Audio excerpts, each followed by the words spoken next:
Welcome back. You are listening to Nate the Hate on YouTube, iTunes, and Spotify. Be sure to like the video and subscribe to the channel if you have not already. And with that, I'd like to welcome in my co-host, Modern Vintage Gamer. Hello, Nate.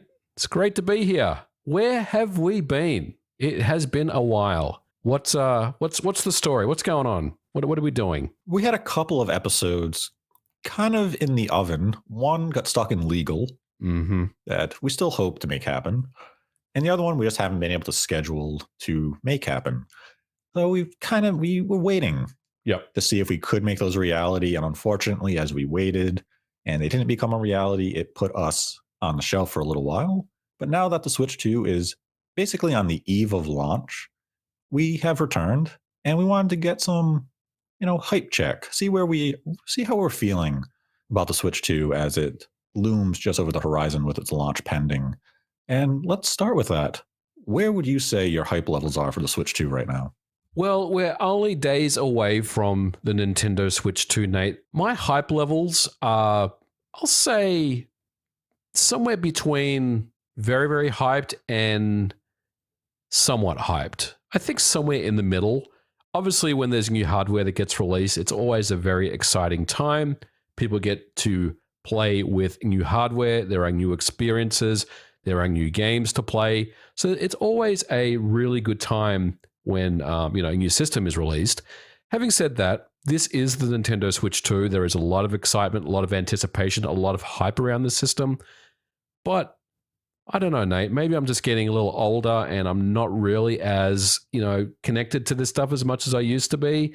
But it's just it's just more hardware, on my desk that I'm going to play around with. So I do like some of the games that are coming out for the system, and I do have a pre-order in, of course. So I'll be picking mine up on day one, hopefully at least. Hopefully it'll ship to my house, and I'll have it on Friday.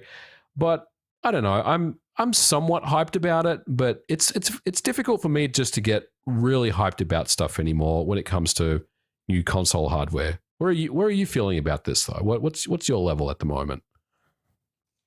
I'm not as hyped for the Switch 2 as I was for the original Switch. Okay. I'm looking forward to it. I think the hardware has a lot of promise. I'm very intrigued by the mouse Joy-Con and how that feature is going to play out in games, as we've seen in some of the demonstrations with games like Civ 7. Yep. That, this can kind of be game changing as it is a hybrid of PC gaming with home console. And this opens the doors to lots of port possibilities, especially when it comes to strategy and real-time strategy games of that sort. So that's intriguing to me. But overall, I can't say that I'm super hyped for the Switch 2 at present. And a lot of that comes down to the launch lineup with, you have Mario Kart, fantastic launch game, good family game, going to provide hundreds of hours of multiplayer entertainment. But the launch lineup doesn't have that single player epic that Switch had with Breath of the Wild. Yep. And without that game, my hype is just a little lower than I would want it to necessarily be. Because had Metroid Prime 4 been a day one game, my hype would be through the roof. That's that type of game that I know I'd be able to play for 2-3 hours straight, look up at the clock and say, wow, I just played this for that long and I want to keep going. And the Switch 2 launch lineup just doesn't have that game. And it's a little disappointing to me. And I know people will say, well, Cyberpunk is there or Hitman is there. And the problem is I'm not a fan of Cyberpunk. It's not a game I'm going to return to. I played it 5 years ago. I didn't like it. Hitman I have played on either Xbox or PS5. And that's not a game I need to return to.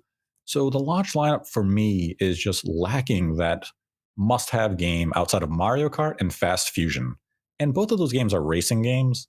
And just by their nature, that has limited appeal in terms of longevity, where I'm not going to play these games again for 3-4 hours straight. Those are games I might play for an hour, put the system down, maybe play something on a PS5 or the Xbox, and then pick up the Switch 2 at a later time in the day or maybe a day later and return to those games.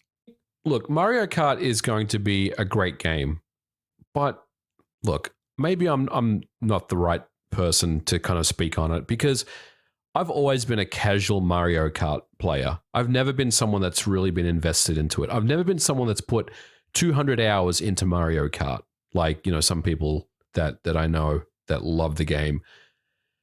And for me, I think the absence of a game like Metroid Prime 4 at launch, and again, look, this could be rectified very, very quickly when Nintendo tells us when this game is coming out. But as of the making of this recording, Nate, we still have no date for something like Metroid Prime. And I think there has to be that mix of games for everybody.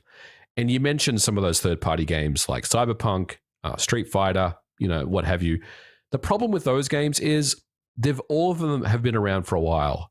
And you mentioned you don't like Cyberpunk. I don't like Cyberpunk. But even if I did like Cyberpunk, I probably would have already beaten it by now, and I would not go back and play it again. Another example is a game like Elden Ring. Elden Ring is a fantastic game that I've played over 200 hours on. The chances of me picking up the Switch 2 version is next to zero, because it's just, there's nothing compelling for me to go back and replay an experience of a game that I've already played before, especially a game that's as deep as Elden Ring. So I think it's a bit of a miss that Nintendo isn't offering up varied experiences for different players at launch of games that are new experiences versus ports of existing third-party games. And look, I understand that the landscape of video games is a lot different now. And if you look at the Xbox Series X and S launch and the PlayStation 5, there are similar concerns that I had back then because, very similar things. I think PS5, all we had was Demon Souls, and on the Xbox, I don't even remember what we had. Maybe it was Yakuza Like a Dragon. I can't tell you. So this is not Nintendo's problem specifically. It's not their, exclusively their issue. But I feel like there should have been just a little bit more variety for new experiences for people to enjoy. But hey, we do know that there are more games coming, and it's not the end of the world. But the launch itself, it's going to be fine. I think it's going to be a good one. But overall, I'm kind of with you. I'm somewhat hyped for it. But look, I think I was more hyped for the Switch, honestly, with Breath of the Wild. Yeah, and you bring up a good point comparing it to the PS5 and the Xbox Series launch, because you look back 5 years ago when they came out and their launches were fairly weak. And yeah, I think it's fair to say that all three of these systems are going to have just satisfactory launches in terms of software lineup. They each had one game that was appealing, but it wasn't the launch that we have grown accustomed to. Because going back and, when we were younger, you had the N64. It had Mario 64 as a launch game with Wave Race. Oh, yeah. Mario 64 was a revolutionary game. It kind of defined that generation. You then go to the GameCube. You had Luigi's Mansion, Pikmin, Smash Brothers came out just a few weeks later. You had Star Wars with Rogue Squadron 2, Wave Race as well. These were bigger games. They had a lot of variety, and it gave you a lot of options in terms of what you were going to play on day one. It's when first parties usually took the lead and said, we're going to provide you with a few options day one to entice you to buy the hardware. And that's exactly what the Switch had in 2017 with Breath of the Wild. Yep. Like, third parties weren't very prevalent day one on Switch, but Breath of the Wild's all they needed. And then Nintendo had a nice lineup that followed with Mario Kart 8 Deluxe, Splatoon, ARMS. And the Switch 2 does seem to mirror that to a certain degree, as we do have a variety of games coming out later this year. We have Donkey Kong a month later in July. We then have games to look forward to, like Switch 2 editions of Kirby. And then we have Hyrule Warriors, Age of Imprisonment later this year, Pokemon Legends ZA. So there's a lot of software still to come. But just in the immediate, on day one, I wish there was one more game to pair alongside Mario Kart. Yep. And, it's just the growing pains of a system. You invest early knowing you're going to have to wait for those bigger games to come. And it's just whether or not you can justify being that early adopter or not. And given the uncertainty of the markets, especially with tariffs, it may be better to buy a Switch 2 as soon as you can, as, That way, you know the price isn't going to go up down the line. Right. Because Also, as you've seen this generation, these hardware prices keep going up instead of down. exactly. And also, I mean, the Mario Kart bundle isn't going to last forever either. I believe there's a limitation on how long that's going to run for. Is it 12 months, or do we know I how long it's going to believe be? I believe it expires at the end of the holiday Oh, season. wow. So honestly, So it's I like mean, 6 months or so. yeah, if you want to get a Switch 2, and look, we're not shilling for the brand or anything like that. Please don't misunderstand us.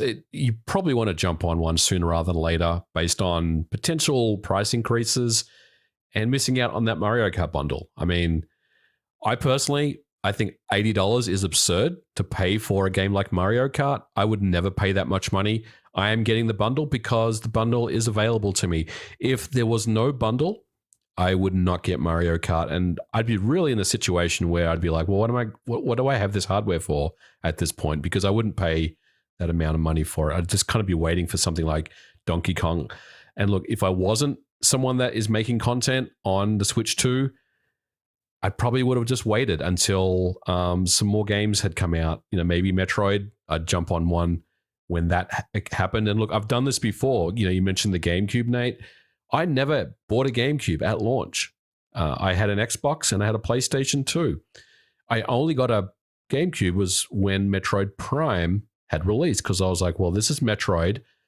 It got a 9.6 on Metacritic, or there was no Metacritic back then. Well, maybe there was. I don't know if there was, but it reviewed very, very well, as we know.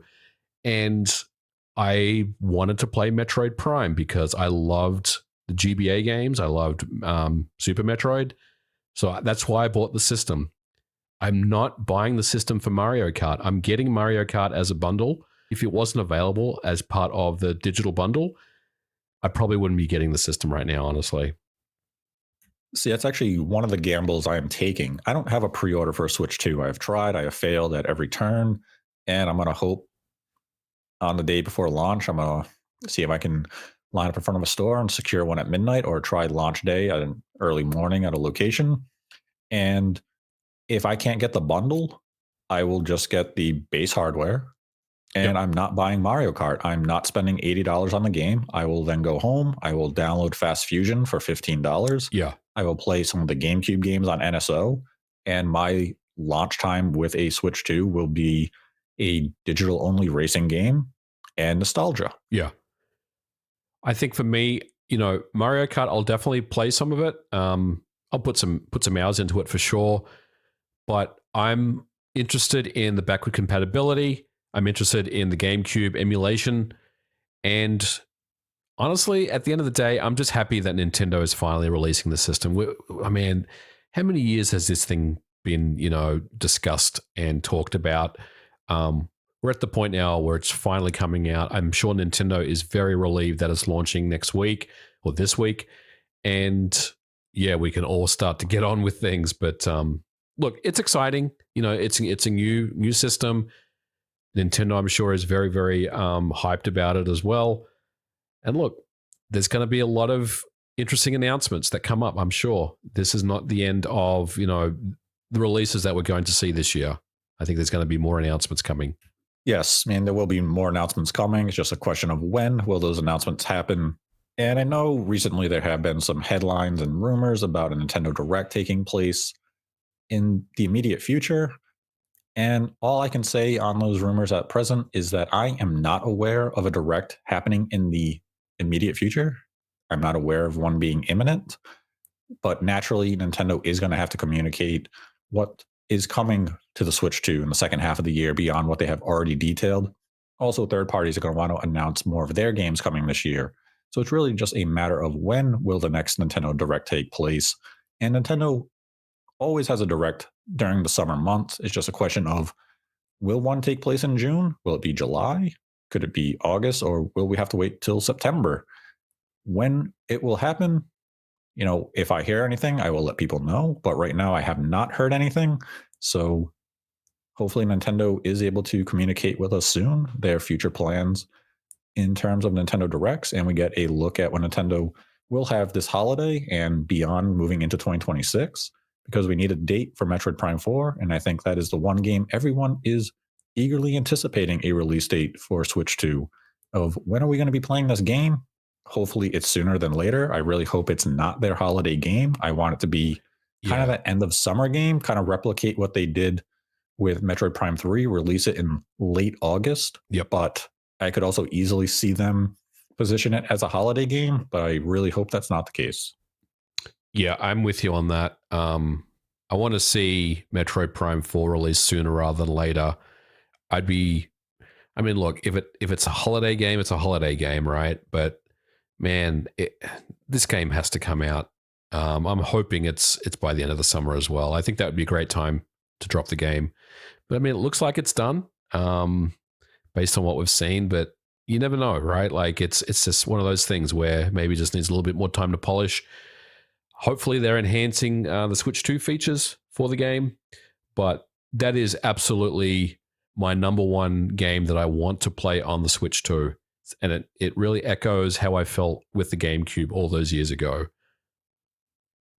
Yeah, I mean, I think Metroid Prime 4, it looks as though it's really going to highlight and showcase a lot of the Switch 2 features, as you mentioned, with the mouse Joy-Con controls, Mm-hmm. the handheld SKU where it looks very impressive visually, taking advantage of the screen, all those features, and then just being 4K while docked, even offering the 120 FPS mode for handheld, and I believe docked as well, as long as you're playing at 1080p. It's just allowing so much of the Switch 2 feature set to be showcased here. And I think that's just that game that they really needed at launch. So hopefully it does launch sooner rather than later. And now for the bulk of the episode, we're going through some of the questions the community have accumulated. And first, we're going to start with some of the YouTube member questions. And our first comes from Big Milo. Hi, Nate and MVG. Do you think more games on Switch 2 will have better FPS performance, mostly 60 FPS? I think the Switch 2 will definitely help smooth out frame rates in general.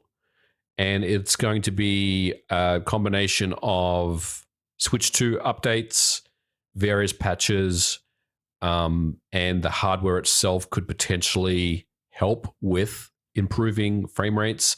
But I wouldn't expect like a magic wand to be waved across the entire library of games and everything magically just runs better.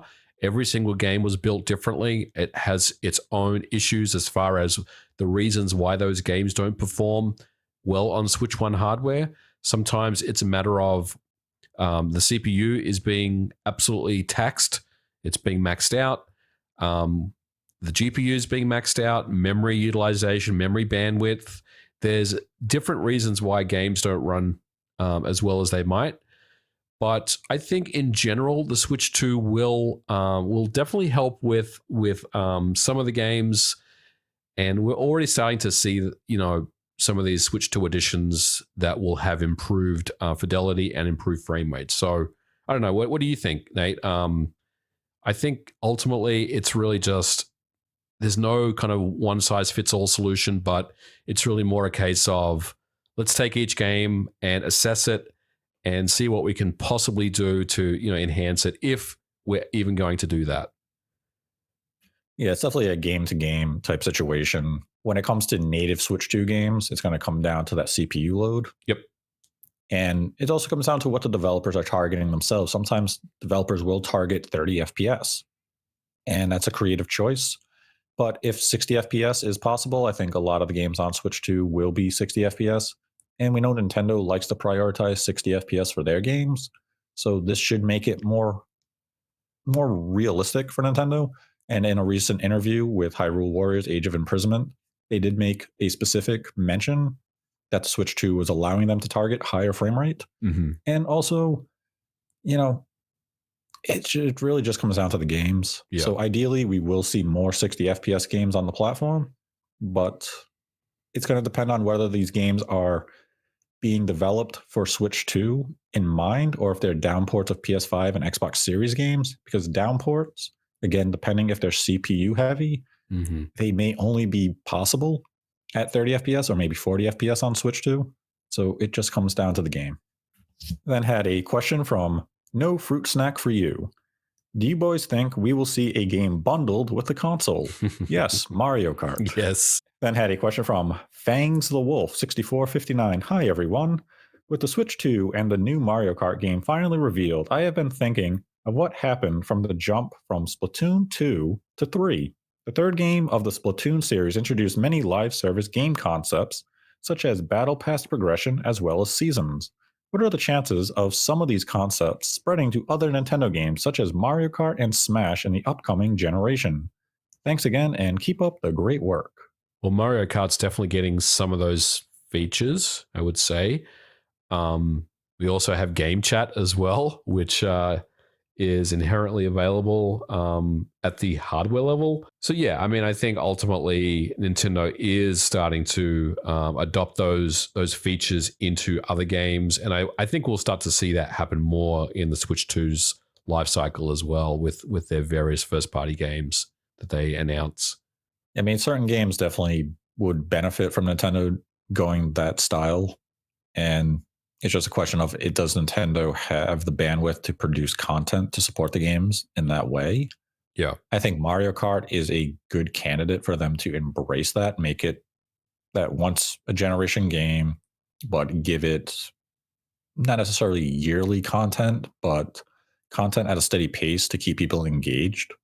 As for Smash Brothers, I mean, I think that's another good candidate. But considering we really don't know what Nintendo's doing with Smash Brothers going into this generation, as in, are we going to get a Switch 2 edition of Smash Ultimate, or are we going to get a brand new Smash Brothers game? It's hard to really decipher what their vision is for Smash Brothers at this time. But I think Mario Kart is definitely a good candidate for them to kind of embrace that type of live concept moving forward. Then had a question from PlayStation Samurai. Hey, Nate and MVG, do you guys think Disney and Square Enix will release Kingdom Hearts 4 on the Nintendo Switch 2 along with the rest of the Kingdom Hearts games, but not as cloud versions? I think Kingdom Hearts 4 will release on Switch 2 as well as Xbox and PlayStation. It'll be a full on multi platform release.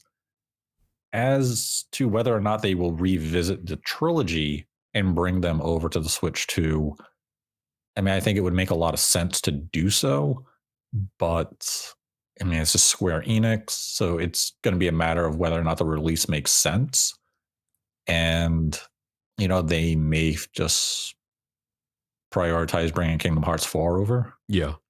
I mean, I wouldn't discount the possibility of bringing over the Kingdom Hearts trilogy, Right. but it's just a matter of timing and if they can find a studio to do the ports and if that project makes sense for them in a financial situation. I agree. I think, the cloud games obviously was because of the limitations of the Switch hardware.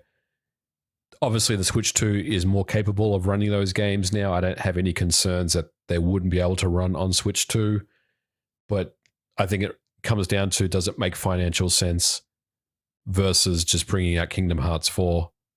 But we'll see. I mean, I probably think at some point during the lifetime of the Switch 2, we would see these games announced.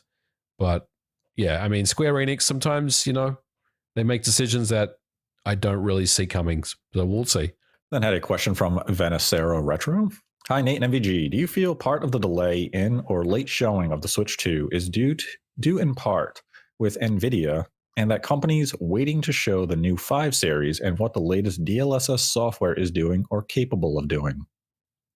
No, I don't. I think this was just Nintendo's marketing plan, and they want to keep the reveal to launch as tight as possible.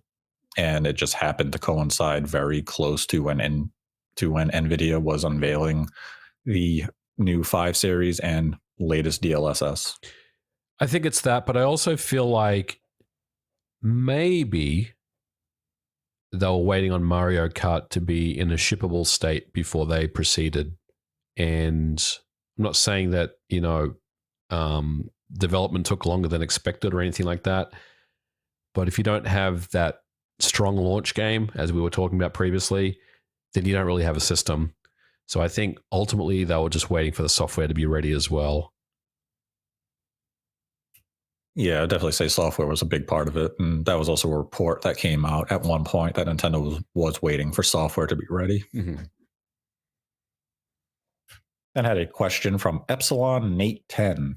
Hey guys, first, congratulations on proving the weirdos wrong. Second, I will not give you flowers until you admit Mario Sunshine is a good game.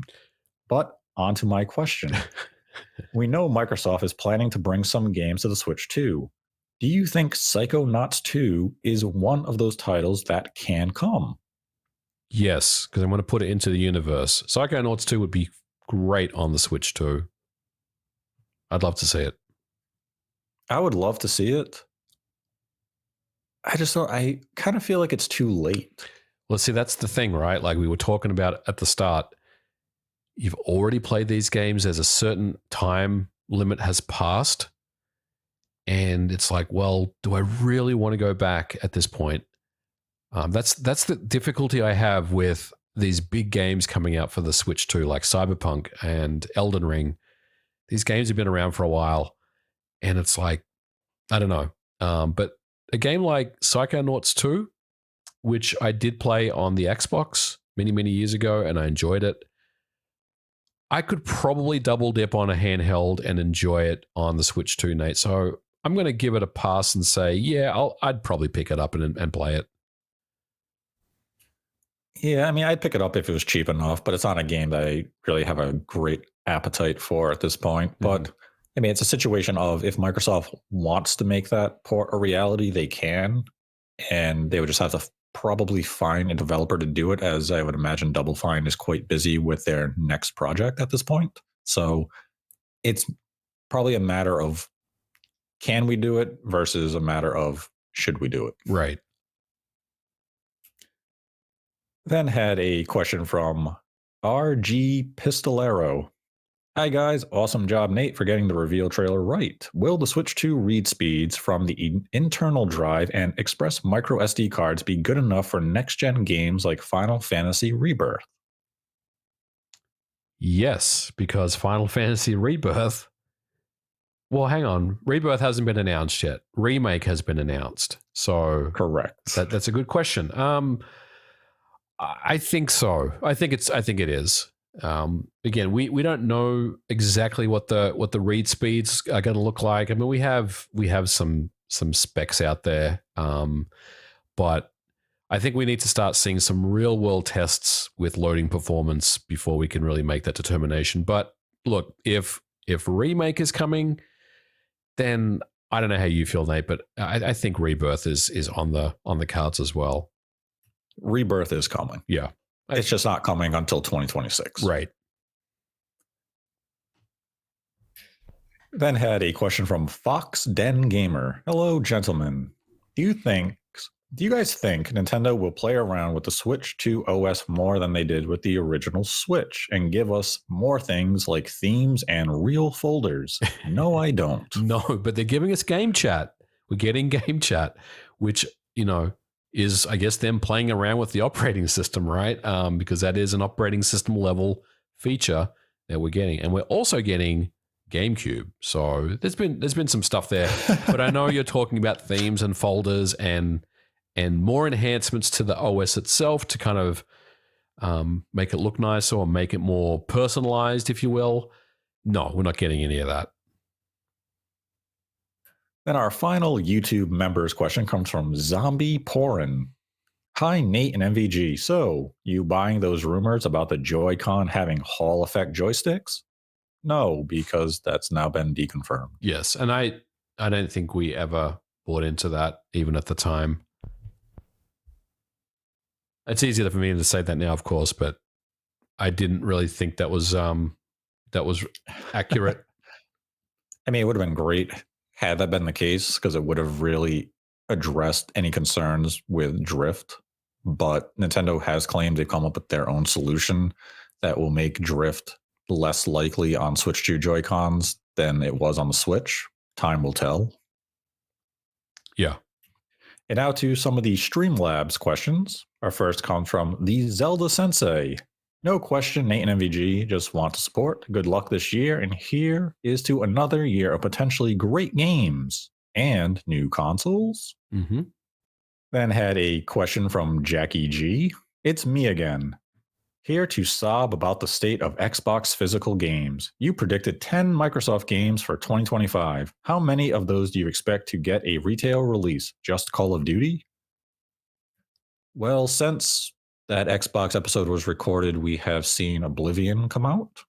Yep. We have seen South of Midnight, Avowed? Avowed, Doom? and Doom, and two out of those have had retail releases. Yep. So out of those 10, maybe 50% will have a retail release. Can we also, maybe I'm cheating a bit, can we also mention like Forza on the PlayStation and Indiana Jones on the PlayStation? When Rand and I did a discussion, we didn't include those. We only included new releases that Xbox would have for Xbox this year. We didn't include any late ports to other platforms. Okay. So if we included those ports, Microsoft's publishing numbers this year would be wow. Mm-hmm. Like a year no company has probably come close to, maybe outside of Nintendo. But yeah, out of those 10 releases, I'd say maybe half will get retail releases. I mean, we still have to see what Microsoft has at their upcoming showcase. So they still have a lot of games to detail for this year. But a lot of good things from Microsoft in 2025. Yeah, looking forward to it. Then had a follow-up from Jackie G. What are your expectations for our beloved Embracer Group in 2025? I don't know if I ever have any expectations for Embracer Group. Well, as someone that works for a company that is owned by Embracer, from what I've seen and the things that are going on, things seem to be stable right now, which is a good thing. No one's really talking about them as much as they used to be. I believe they're done with their their round of cost cutting, and it seems like they're going back into a path of growth. Then had a question from South Coast Horizon. Was I right about Ubisoft failing or what? While I do my victory lap, I ponder the future. Will Tencent buy the former video game publishing giant? What will happen to their IPs if no one buys them? Well, since this question was asked, Tencent did do their investment into Ubisoft. And I mean, Ubisoft is kind of in a restructuring phase right now. They're figuring out their next move. Yeah. They still have games coming out this year. They are still working on games coming out in the distant future, be it Prince of Persia or Splinter Cell. So Ubisoft is just figuring out what path is right for them to get to there. May lead to significant layoffs still. It's just a great time of uncertainty for Ubisoft, but they will remain in the industry. It's just a question of what form. And they do have a large library of very high quality IPs. So an industry without Ubisoft would be a lesser industry. I agree, and I don't really understand the all the people that are seemingly happy that Ubisoft is in a really bad place right now. I don't wish anyone in the industry to go away. I mean, I think if you start wishing for companies to kind of fall apart because you're not happy with the last X number of years of the games that they've brought out, I don't think that's really a good way to think about things. You should really think more about all the IP that these big publishers have that would just get lost forever, that we would never hear about, never see again. And you could say, well, we don't see them anyway, but that's really beside the point. I mean, we are talking about franchises like Splinter Cell, Prince of Persia, Ghost Recon, Assassin's Creed. And I know I'm missing more, like Watch Dogs, right? Like Beyond Good and Evil. I mean, it would be devastating for a lot of people in the industry. I certainly don't wish that. You know, look, they're in a bad place right now. I think they're trying to figure things out. I don't know if they're going to succeed, but I don't wish the demise of any company, publisher, anyone in the industry. I think it's ultimately a bad thing. Then had a question from Liam Werner. 3-parter here. Do you think Amiibo will be compatible with the 2? Yes. Do you think incompatible aspects of Switch 1 games like Labo in Breath of the Wild or IR Sensor in WarioWare will be patched out? Yes. What are the odds 3D All Stars isn't supported on Switch 2 just because? Low. In fact, I mean, it's running, right? It's not on the incompatible list. I mean, Right. we have the the benefit of hindsight, right? But everything that's first party, bar some exceptions, is running day one on Switch 2. So no worries there.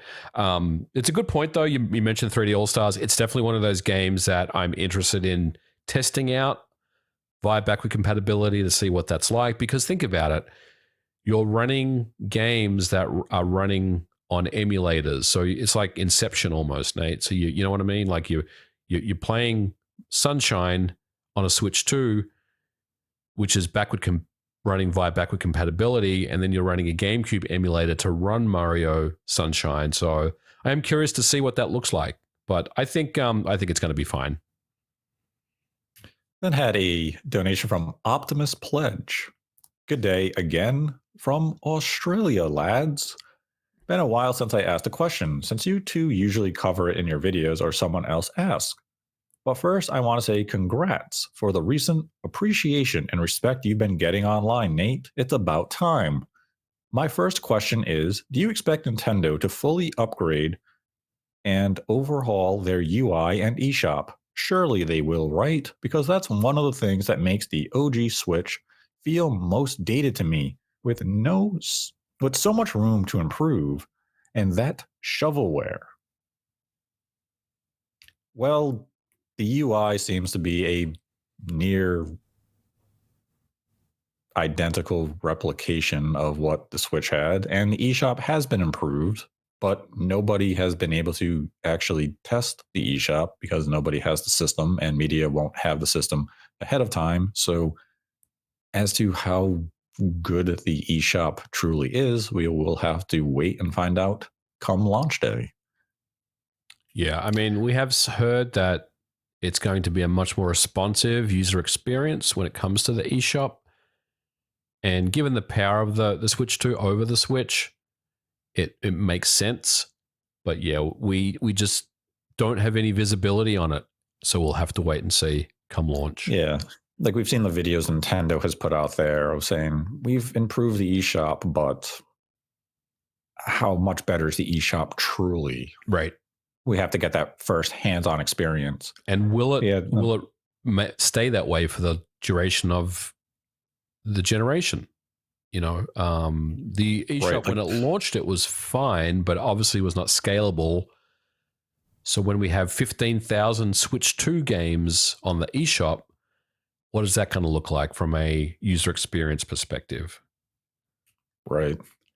Then second question is, since the Switch 2 will apparently have social community features that involve the C button, do you think there's a chance for achievements like Xbox and PlayStation have? I know it's been asked before, but they have since dabbled with it on NSO. Well, as we know, Nintendo is still not doing achievements. They are doing their own version of achievements, if we want to call it that, where you can make some progress in games like Breath of the Wild and Tears of the Kingdom using a phone app. But as far as an on system achievement system, that does not seem to be the case.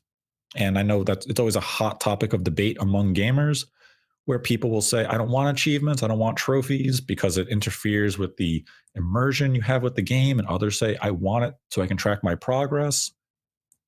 I would be a fan of them having a an integrated achievement system like we have on PlayStation and Xbox, but it just doesn't seem like it's something Nintendo is going to fully embrace. They're going to do it as more of a complementary feature, requiring a phone app or some other external means of doing so. So, yeah, it doesn't seem as though Nintendo's ever going to really embrace it fully.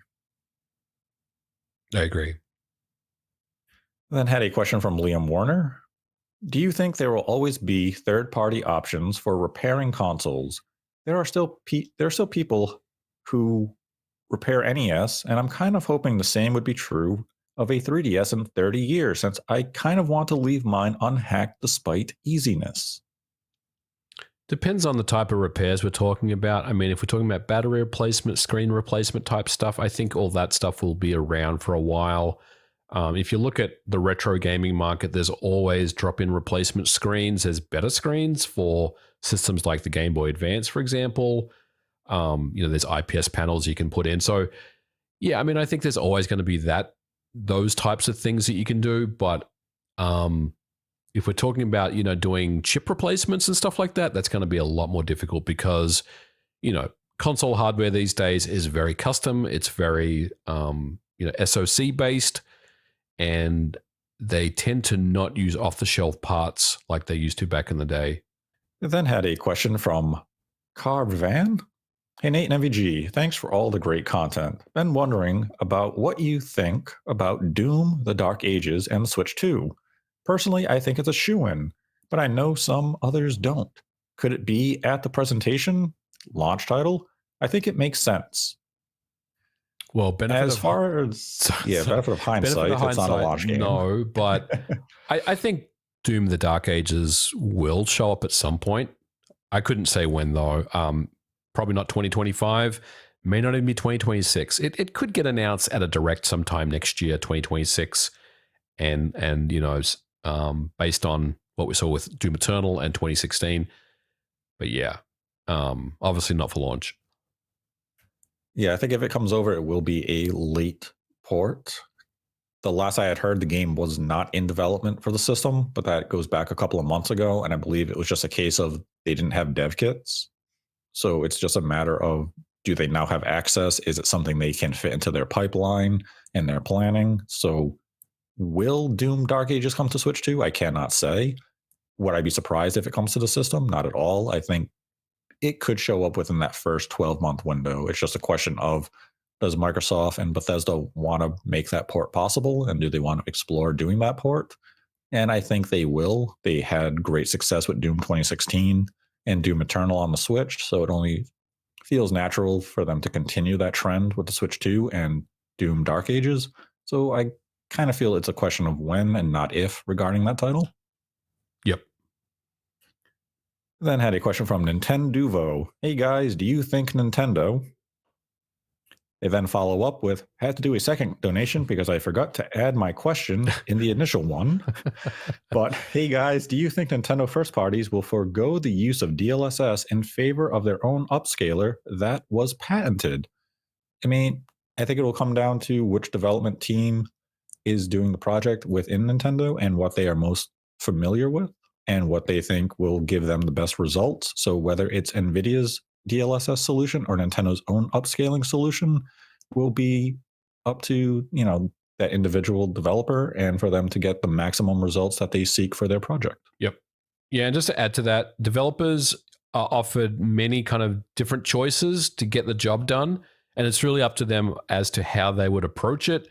I think, generally speaking, Nintendo would probably look at their own internal solutions that they have, but DLSS obviously is there for a lot of the third-party games that do support DLSS to bring them over. It would make the porting process a lot more streamlined as well.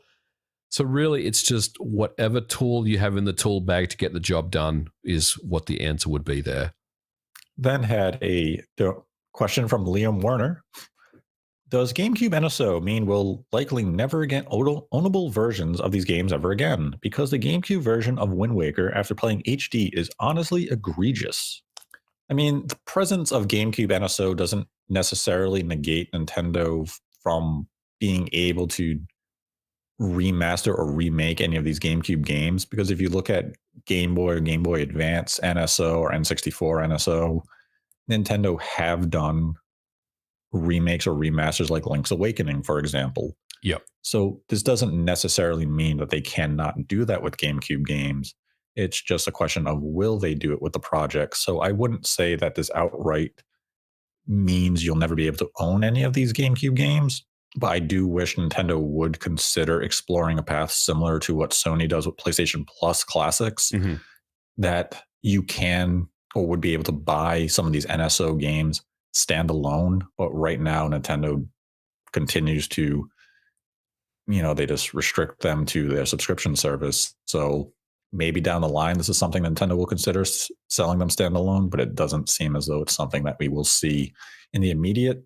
But again, you can look at some of those titles that likely will come to GameCube NSO, like Pikmin 1 and 2. You can buy Pikmin 1 and 2 on the Switch right now. So Yeah. again, it's just a question of what will Nintendo port and do HD versions of versus the games that they will strictly keep on the NSO service. And that's likely a game by game basis for Nintendo at this point. Then I had a question from Logic603. Have you heard any updates on Fire Emblem 4 Remake? Nothing new beyond that it does exist. When Nintendo will communicate its existence is up for them. Then had another question from Liam Warner. Do you think there will be more free and paid patches for Switch 1 games? They announced several in both categories, and yet it feels like there are some glaring omissions. Updating New Super Mario Bros. U and Not Wonder, Not Xenoblade, free or paid, no 2D Kirby's, etc. Yes, I think there will be additional games that will get Switch 2 editions or just the enhanced patches that they have not detailed at this time. I think the games you mentioned, like Super Mario Wonder and Xenoblade, will eventually be announced as some of those titles getting Switch 2 editions or being patched. It's just Nintendo's going to want to roll out some of these to give people something to look forward to, build some anticipation, be like, oh, wow, look what we're getting in next month. We're getting a patch for Xenoblade Chronicles 2 and 3 that will improve resolution or frame rate. So it's just going to be a matter of when does Nintendo want to communicate those plans for future titles. Yeah, I agree. It's they're going to stagger them. They're going to have them strategically available, and quite honestly, I think that some of these are still being developed right now. So I would expect to see more. This is really just the beginning. But look, you mentioned Liam Werner mentioned Mario Wonder. What could possibly be enhanced with a game like Mario Wonder? I mean, it looks beautiful on a Switch. Sure, it could get maybe a 4K patch, but I don't really think it would really look that much different. It's just a really crispy looking 2D game at the end of the day, right? So unless they add new content to the game, which I guess they could potentially do, but yeah, look, eventually I think that a lot of first party Switch games will see Switch 2 edition enhancements, either free or paid ones. Then had a question from Mirage. Should Nintendo have released a Switch 2 a year ago? It feels like they were overly cautious, and now the tariff issue has bit them hard. Regardless of the tariffs, it feels like Switch 2 took too long to come to market. Um, I mean, you can argue both sides of this for yeah. people. You could argue, Switch 2 should have came to market a year ago. Maybe launch with something like Tears of the Kingdom, or launching it this year was always Nintendo's intent. It really comes down to just your own personal want and bias at that point. I don't know if I would say it took too long to come to market because the Switch brand is still exceptionally strong. We're not seeing a repeat of what we saw with the Wii, where the Wii was on market for so long that the Wii name began to really grow into a toxicity that really poisoned that entire brand. So when the Wii U came around, it was a Wii. Whereas the Switch this is almost reminiscent of what Nintendo was in the 80s and early 90s, where gaming, no matter what you were playing, it was, oh, you're going to go play Nintendo. Whether it was a Sega or a PlayStation, it didn't matter. You played Nintendo. And that's kind of what the Switch feels like right now in terms of popularity and branding, is that it's very potent. So I don't think Nintendo necessarily made a mistake releasing the Switch 2 this year as opposed to last year, if they were able to do last year. I think it just comes down to your own personal want. Would I have loved the Switch 2 last year? Yes. Would always want something sooner than later. Yeah. But I don't think it necessarily hurt them in any way. Yeah, I totally agree with that. Then had a question from My Tears. Hello, Nate and Mate. I would prefer the HD versions of Zelda Wind Waker and Twilight Princess. Any chance they are still coming? And will we get a tease of a new 3D Mario this year? I hope Donkey Kong will be fun. Right now, I see more destruction than platforming. I mean, I think the HD versions of Wind Waker and Twilight Princess, they could still come if Nintendo wants to bring them over. It's just a question of, does Nintendo want to do it? As for a tease of a new 3D Mario this year, I'm hopeful that we do get a trailer for the new 3D Mario game. I think that would generate a lot of hype and momentum for the Switch 2. Whether the game comes later this year or if it's a release in 2026, it just gives something for people to look forward to. And nothing does that better than a new 3D Mario game. And I kind of I kind of agree with your opinion on Donkey Kong. Mm. From some of the opinions I've heard of people, they were saying very pretty game to look at, but as they were playing the demo, they thought it was kind of shallow. But on the contrast, other people saying the demo was a lot of fun. Yeah. I need to see a lot more of Donkey Kong before I'm sold on the concept. But, this is Nintendo making a Donkey Kong game. Surely it can't be as shallow as it looks. And hopefully the destruction is fun. And there are some memorable platforming sections. The demo was a very short demo, so it obviously didn't demonstrate everything the game is going to be doing. But we still have a month until that releases. We will naturally see more of the game as we get closer to release in the weeks to come. But I do need to see a little more on Donkey Kong before I am sold on the concept. Then had a question from South Coast Horizon. Seen a lot of hate, confusion, and controversy since the pricing dropped for the Nintendo Switch 2. Strangely, not a part of the initial presentation. A lot of drop the price comments. So then, will people vote with their wallets? Most will not vote with their wallets. I mean, it's a great question. We're just going to have to wait and see how this goes. Look, the Switch 2 is going to sell extremely well, especially initially. It's sold out pretty much everywhere in the US. There are some countries in the world, like Australia, where pre-orders have not sold out. But really, it's about the software.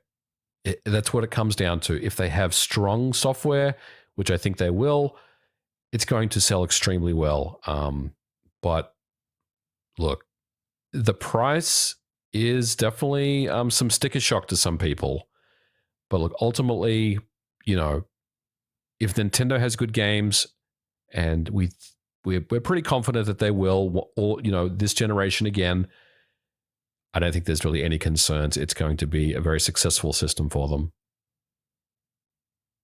See, the price of the games is an interesting thing because I was talking to some people a few days ago about software pricing, and it goes back to what I had said in 2020 when it came to PS5 and Xbox Series games being $70, that I would really approach a lot of my purchasing decisions with a lot more research, and I'd really have to weigh whether or not I want to buy a game day one for $70. Yep. Same. And that's going to continue with the Switch 2, especially if Nintendo does try to do $80 games. And I don't think it'd be a very frequent thing. I think they really only have 4 brands that they could do $80 on. And that would be Mario Kart, Zelda, 3D Mario, and maybe Smash Brothers. But beyond that, everything else would have to be about $70. And be it $80 or $70, I will have to look at the game and say, okay, am I going to get that much value from this particular release? If I don't see that value's there, I will rent the game from GameFly, or I will wait, be it 6 months or even a year to get it, because a lot of the games I have played on PS5 and Xbox at this point, if they're not on Game Pass, is that I am renting them. Very few games am I buying day one for full price. And the individuals I were talking to, a lot of them are overseas. They might be in Japan, Australia, Europe. And they were kind of confused by me saying, well, I have to wait 6 months, because when you look at these markets, a lot of the games are discounted even at day one, where European retailers very rarely keep the games full price. They offer discounts of 10, 15, sometimes even 20% on launch day, whereas American prices are always at the MSRP for those opening few months. So some of them were saying, why don't you look at, Japan and import the games? It might be cheaper. And in some cases it's significantly cheaper. It might be $20 difference. Yep. So it's not necessarily a path I'm going to explore with the Switch 2, I used to do but that there are going to be. I used to do that all the time with Lixang and like Play Asia.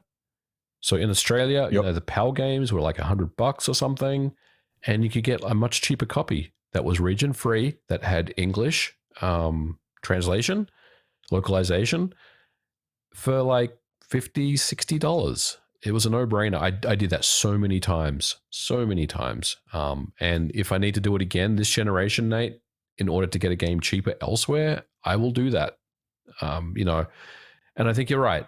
I'm going to be a lot more selective with the games that I decide to buy.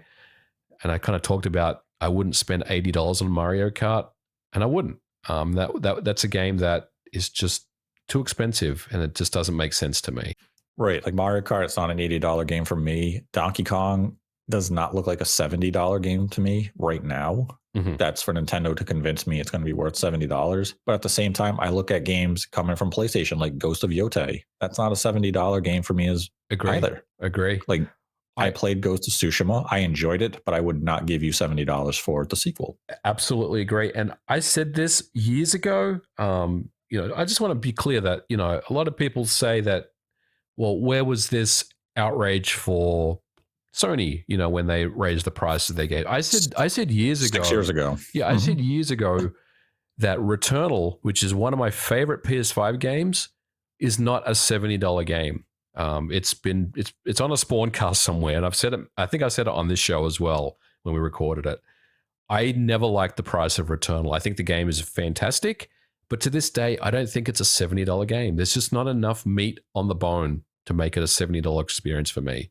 Fantastic game though. Well, right. I mean, like Death Stranding 2 is coming up. I will give you $70 for Death Stranding 2 because I love Death Stranding. Yep. And I mean, that's the thing. I'm just going to be very selective with which games I'm willing to buy day one.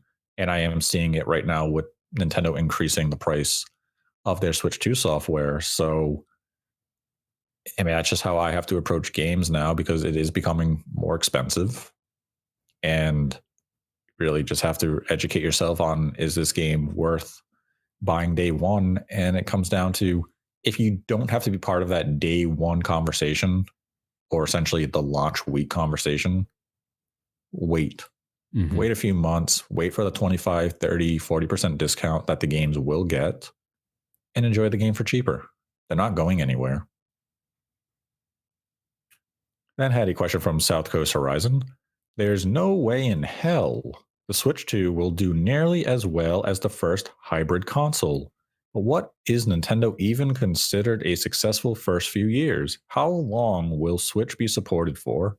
I can imagine the Switch legacy being similar to the PlayStation 2. I think Nintendo's probably looking at maybe another 18 months to 2 years for the Switch.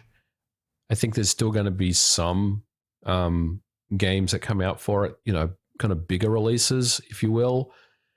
But beyond that, we're definitely in that tapering off period. I can't see it going beyond 2027 personally.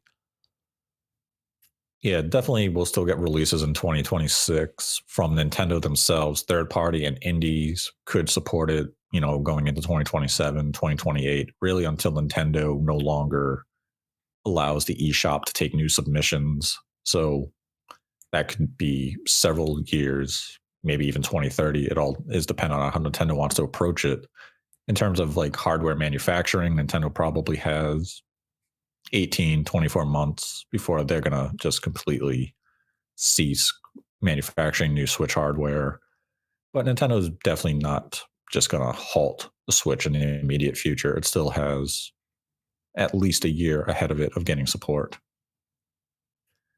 Then had a question from Zubmer. Between Genshin clones and Elder Scrolls 6, which will have more hour buck value? Assuming paying to avoid basic FOMO day one versus low dolphin gotcha, I think the gotcha game will deliver more content per buck. I don't really know what to say to that one. Like, I'm not really interested. So do you have a take on that one? I've never played Genshin Impact or same. any of its clones. Yeah. The only Elder Scrolls game I've ever invested time in is Skyrim. Yep. Um, I mean, I don't know if that's a very fair comparison. I feel as though Genshin Impact should maybe be compared to Elder Scrolls Online, as each of those would be service games versus Elder Scrolls 6 would likely just be here's a massive game, enjoy it. Maybe we do an expansion at a later time. Yeah. But I also know, I mean, people still play Skyrim to this day, a decade later, somehow finding new things. So I guess, I mean, it depends on what you want to put into the game and what you expect to get out of it. And our final Streamlab question comes from Chromanalcade. Hey there, Nate and MVG. Longtime lurker, first time asker here. What are your expectations and wishes for the next main Zelda entry? What would make you go, oh, that's my cup of tea, either from a gameplay or from a story point of view? Thanks. Look, I know I'm not being particularly ambitious with what I'm asking for, but I think we want to see that Ocarina of Time remake. It's a brilliant game on the N60. Hear me out. It's an amazing game on the N64. One of the best games ever made. Let's be honest. It's one of the highest rated games ever. I want to see a modern remake of that game, as long as it's done respectfully, which I'm sure Nintendo would put every piece of care and attention into a modern remake. But how cool would it be to re-experience that game with a modern setting? I'd be very, very into that. I don't know. I mean, beyond that, look, I think personally, the open world Breath of the Wild, Tears of the Kingdom, Hyrule thing, it feels a little played out to me. I don't know if I want to see another game in that universe, in that world. But it seems like that's probably what's going to happen. And I don't know, Nate. Like, I want to see something a little bit different. And Ocarina of Time, a remake, I mean, you could say that's not different at all, but so many years have passed. I mean, we're talking a long ass time ago when that game came out now. And a lot of people that have played Breath of the Wild and Tears of the Kingdom were probably weren't even born when Ocarina of Time came out. So let the people experience it either all over again or for the very first time. So that's what I'm going to go with. See, I love Ocarina of Time, but Breath of the Wild was the Ocarina of Time for the new generation. Agree. So we never got a remake of the original Legend of Zelda. That's true. We did not. So in a way, I think Ocarina of Time is just a relic of gaming's past. And that's where I think a remake, even if done with the best intention, just wouldn't be able to capture that magic. You have to create something original, similar to what they did with Breath of the Wild. So for me, my expectations and wishes for the next mainline Zelda entry are a hybrid version of Breath of the Wild and Ocarina of Time in terms of design. Mm-hmm. I want dungeons. Yep. I want a story to be told within the game, not me stumbling upon memory fragments. Right. I want a standalone story that is just told within the confines of the game itself, just like Ocarina of Time, Link to the Past, Majora's Mask, all those games did. You had a beginning, you had an end, and you saw everything unfold during the journey. If you can give me dungeons and that type of narrative line in a world that's as expansive as what we saw with Tears of the Kingdom and Breath of the Wild, I think that is a marriage of two brilliant concepts that could push Zelda into a new direction.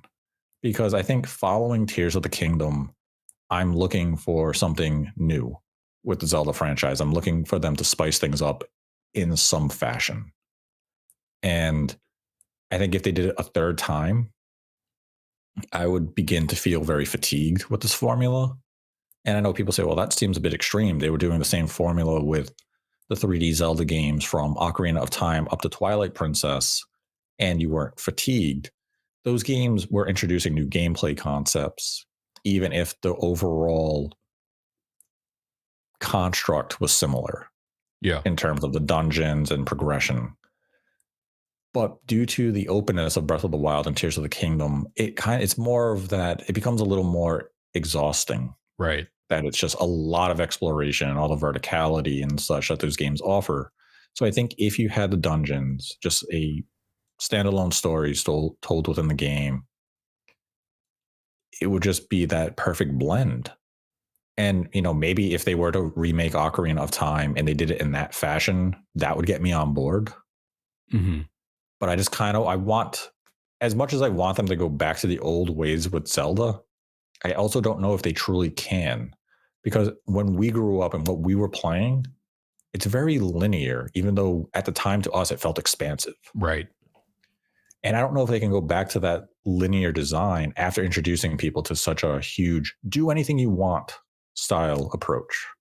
Because will it feel like it's regressing to those who have only played Breath of the Wild and Tears of the Kingdom? Now, keep in mind, Breath of the Wild came out 8 years ago. So if you were 8 years old and you played Breath of the Wild, you're now 16 going on 17. And that's the only Zelda you have known. And we've seen people play Ocarina of Time on NSO and they say, why is this game considered good? Like that concept, that formula is so antiquated to them. Mm-hmm. That I think that's why I don't want to see Ocarina of Time remade, because new gamers might view it as it's an antique. Yeah. It's dated. It could very well be the case. So if you merge them, if you marry those two gameplay concepts with the dungeons and linearity, but with a bigger open world, with maybe that freedom where you didn't necessarily have to choose, you didn't have to go from one dungeon to the other. You could go to whichever one. You had that openness. Mm-hmm. Even though you would have to really address the formula of the game because, dungeons were built around you having access to certain weapon types and such.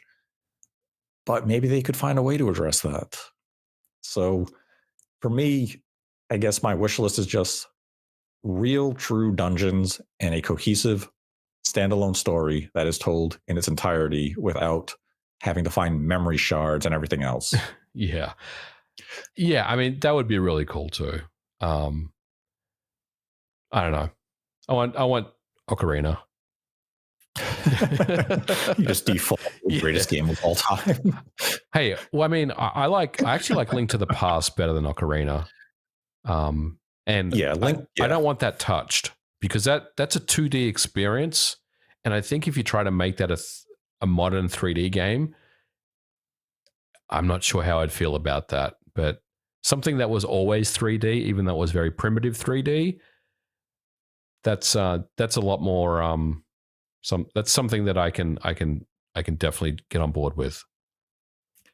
Yeah, I mean, they definitely are going to have to wow me with something refreshing with the next 3D or the next Zelda mainline entry. Yeah. And I'm just hopeful that it's going to be inventive and creative, that it gets me saying, okay, this is the new direction of Zelda, let's go.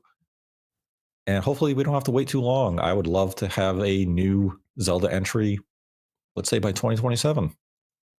I think that'd be a nice turnaround. But that is the final question we have for this episode.